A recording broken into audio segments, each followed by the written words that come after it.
La route des algonautes, c'est un tour du monde sur des innovations qui sont développées sur les algues et qui vont dans le sens du développement durable.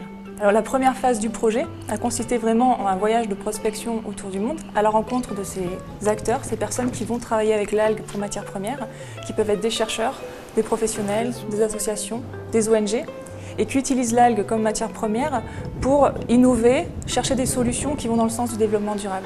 Comme par exemple utiliser des algues pour dépolluer des eaux, tout un tas de développement de recherche aussi sur l'utilisation des algues pour développer des biocarburants, des systèmes qui permettraient de produire à manger. L'idée, c'est de mettre en lumière tout ce potentiel qui existe avec cette matière première. Par rapport à ce projet, il y a toute une approche de pédagogie. Donc, il y a eu un travail qui a été fait avec des écoles notamment, avec un suivi en cours de route, et puis des écoliers en fait, qui étaient chargés du bilan carbone du projet aussi, puisque c'est un tour du monde que j'ai fait en 9 mois. Donc je suis partie, j'ai pris des moyens de transport assez polluants, donc pour un projet qui se veut développement durable, c'était pas très cohérent. Et donc ces enfants ont calculé le bilan carbone du projet et la somme qui correspondait à ce bilan a été attribuée à un des projets de la route des algonautes. Ce projet est hébergé au sein d'une coopérative d'entrepreneurs qui s'appelle Chrysalide à Quimper. Donc c'est une entreprise partagée où on est près de 120 entrepreneurs et il y a des choses qui émergent au sein de cette coopérative.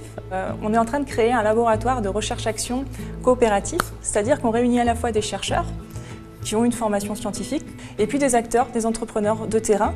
Et l'idée c'est d'avoir cette approche citoyenne en fait, d'avoir une approche coopérative, d'aborder ces projets qu'on appelle de recherche-action et qui peuvent mener à des innovations.